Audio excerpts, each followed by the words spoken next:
face dito sa TV5.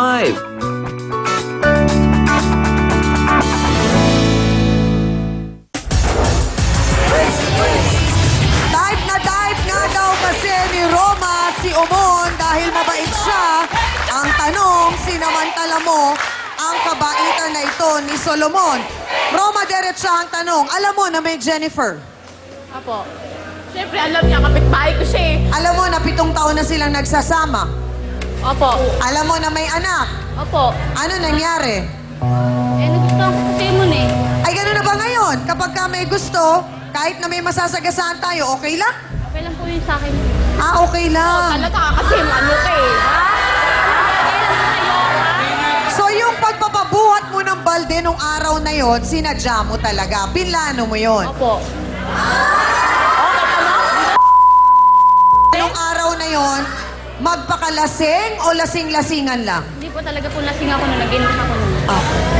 Gaano katotoo na pagpasok nyo doon, ikaw ang unang nagpakita ng motibo? Totoo ba? Opo, nagubad po ako ng damit. Wala ka bang karelasyon? Wala ka bang boyfriend? May asawa po ako. Wala na po kami ng asawa ko, hiwalay na po kami ng asawa ko. Okay. So, bakit ikaw yung kailangang magpakita ng motibo? Eh, nainitan din po ako nung gabi na yun. Nainitan ka? Bakit hindi ka nagbukas sa electric fan?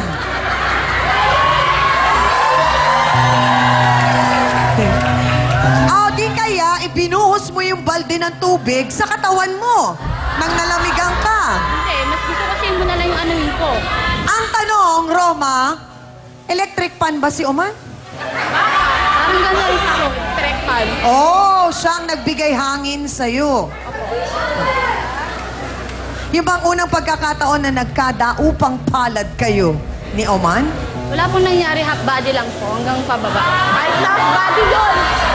Omon, Tama rin yun. sabi ko nga parang picture lang. Kayo naman direct meron palang half body ngayon. Hindi ba 1 by 1 ang nangyari? Hindi po. Hindi rin 2 by 2. Hindi rin po. Half body. Half body lang po. Taas, baba. Hanggang baba.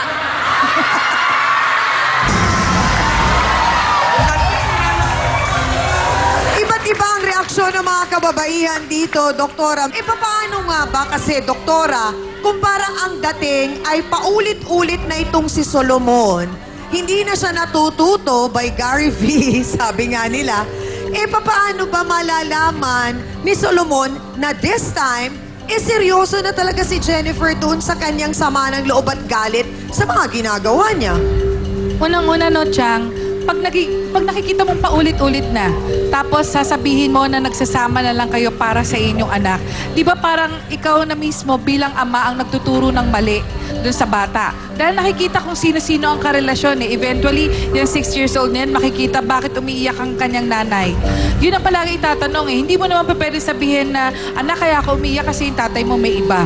Siguro mas maigi, buksan mong maigi ang mata